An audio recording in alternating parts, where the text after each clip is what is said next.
Amis internautes, n'oubliez pas de liker, de vous abonner et de cliquer sur la note de notification pour ne rien rater. Certes, il y a eu des failles, c'est vrai.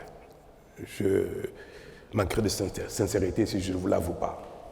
Nous étions peut-être un peu dans un excès d'assurance et de constat de la paix, de la tranquillité d'un pays dans lequel tout le monde, malgré nos difficultés, nos peines, nos heurts, nos divergences, on pensait que le Bénin était loin d'être sujet à une telle chose.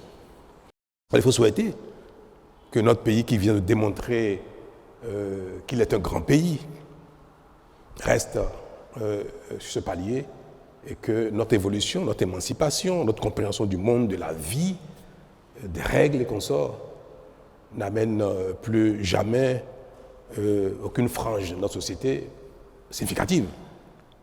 Que ce soit le peuple, que ce soit les institutions, que ce soit les armées, que personne ne puisse jamais adhérer, ou faire allégeance ou approuver une telle chose. Et c'est pour ça que ceux qui ont eu le courage ou l'outrecuidance, ou je ne sais pas comment je vais l'appeler, de se réjouir de ça, comme je viens de dire, les marginaux ne manquent pas, nulle part au monde. Il y en a aussi au Bénin. Il y en a même parmi la classe politique. Parmi vous, il y en a. Ceux qui se sont réjouis de cela, ils sont condamnables. On ne peut pas applaudir publiquement un crime. On ne peut pas se réjouir publiquement d'un crime. Mais je pense que plus le temps passera et plus ce genre de marginaux seront en nombre infime pour que la nation dans sa globalité soit effectivement une très grande nation. C'est pour dire que c'est au Bénin qu'il faut apporter le salut de ce qui s'est passé, c'est-à-dire que la tentative n'est pas prospérée. Moi, je n'ai pas de secret particulier. Je suis chef d'équipe pour un temps, ça va s'achever bientôt. Et nos actions ne portent que parce que les Béninois adhèrent à ce que nous faisons, malgré les divergences qu'on peut observer ici et là. Nous ne pourrons pas dire qu'aucun Béninois n'aura jamais, plus jamais une telle idée, mais il ne faudrait pas que l'idée puisse prospérer à ce point. Même si très vite, nous avons eu le dessus. Ils ont été chassés de la maison, vaillamment.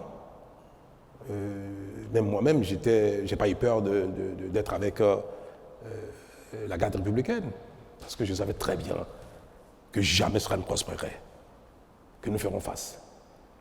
Ils sont allés à la radio, on les a poursuivis, ils ont été délogés très vite de la radio, mais il y a eu un temps qui s'est écoulé entre le moment où ils ont été délogés et le moment où le ministre de l'Intérieur est venu s'exprimer. C'était un week-end, il fallait qu'ils viennent de Calavi. Et c'était la personne la plus indiquée. Mais ceux qui sont à la CRTB ont bien vu qu'il n'y avait pas eu de résistance. On les a poursuivis, ils sont partis très vite. Bon, c'était des voyous. C'était des voyous, des petits terroristes qui ont été manipulés, encouragés par quelques acteurs marginaux politiques du Bénin et puis quelques également personnes étrangères que je me garderai d'évoquer ici parce que la justice s'est déjà saisie de cette affaire-là. Donc c'est des petits voyous, des barlotins, je ne sais même pas comment il faut les qualifier, insensés, qui ont été encouragés, manipulés par des nostalgiques et par des jaloux. Je n'en dirai pas plus.